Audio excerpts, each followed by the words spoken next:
Assalamualaikum warahmatullahi wabarakatuh. Bertemu lagi dengan saya Rian Sastra Indonesia. Pada kesempatan kali ini saya akan melanjutkan pembahasan yang kemarin. Yang kalau kalian itu menonton video saya yang kemarin, yaitu mengenai jenis-jenis atau macam-macam dari sudut pandang dalam sebuah cerita. Untuk pembahasan kali ini yaitu mengenai jenis-jenis atau macam-macam dari teks narasi. Yang pertama yaitu teks narasi ekspositorik ataupun ekspositoris, yaitu teks narasi yang menceritakan tentang kisah seseorang yang dijelaskan secara jelas dan rinci berdasarkan fakta yang ada, baik itu diceritakan dari semasa dia kecil sampai dia dewasa, ataupun diceritakan dari semasa hidupnya sampai akhir hayatnya, diceritakan secara jelas dan rinci berdasarkan fakta yang sebenarnya atau berdasarkan data yang sebenarnya. Misalkan contohnya itu menceritakan tokoh Insinyur Soekarno dari awal hidupnya sampai akhir hayatnya, misalkan seperti itu.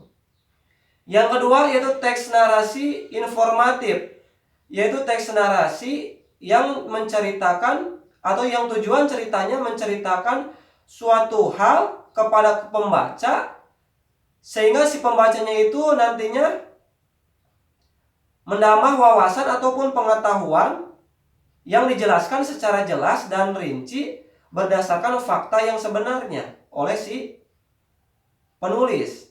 Jadi dengan tujuan untuk memberikan wawasan atau pengetahuan kepada si pembaca yang dijelaskan secara jelas dan rinci berdasarkan fakta yang sebenarnya. Jadi seperti itu.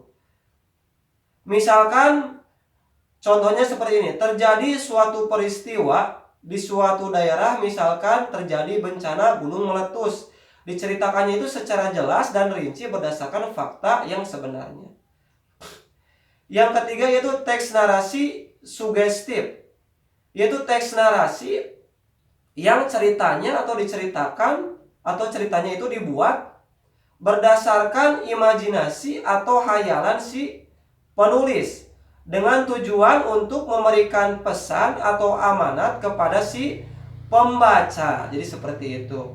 Sehingga seolah-olah nantinya itu si pembacanya itu merasakan langsung atau mengalami langsung apa yang diceritakan si penulis. Misalkan contohnya adalah bukan legenda ya, contohnya cerita si Malin Kundang ya. Jadi di dalamnya itu memberikan pesan atau amanat kepada si pembaca agar tidak durhaka terhadap orang tua, misalkan seperti itu. Untuk yang terakhir atau yang keempat yaitu teks narasi artistik ya. Teks narasi artistik yaitu teks narasi yang diceritakan atau ceritanya itu dibuat berdasarkan opini ataupun fakta yang sebenarnya dengan tujuan memberikan himbauan ataupun pesan ataupun amanat ya kepada si pembaca, yang nantinya itu si pembaca itu seolah-olah melihat atau merasakan langsung apa yang disampaikan si penulis. Jadi berisi himbauan atau pesan amanat yang disampaikan si penulis. Nah, jadi seperti itu dengan dijelaskan secara jelas dan rinci seperti itu. Jadi contohnya seperti ini. Dengan data yang sebenarnya. Jadi contohnya seperti ini. Kalau misalkan kita ingin pergi ke kota C, alangkah baiknya atau direkomendasikan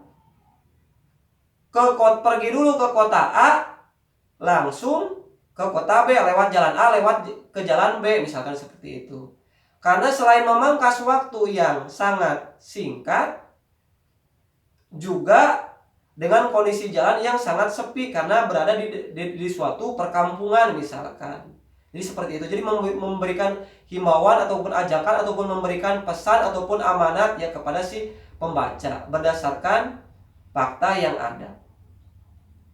Terima kasih telah menonton channel saya ini, semoga bermanfaat. Jangan lupa like dan share channel saya ini.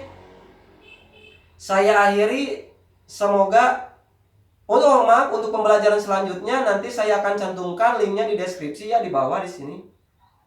Masih dalam pembelajaran kelas 7 SMP ya, jadi seperti itu.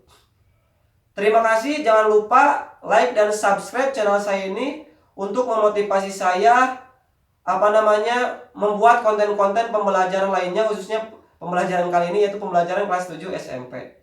Nanti untuk pembelajaran kelas selanjutnya saya akan cantumkan linknya di deskripsi di bawah ya, seperti itu. Terima kasih, saya akhiri. Wassalamualaikum warahmatullahi wabarakatuh.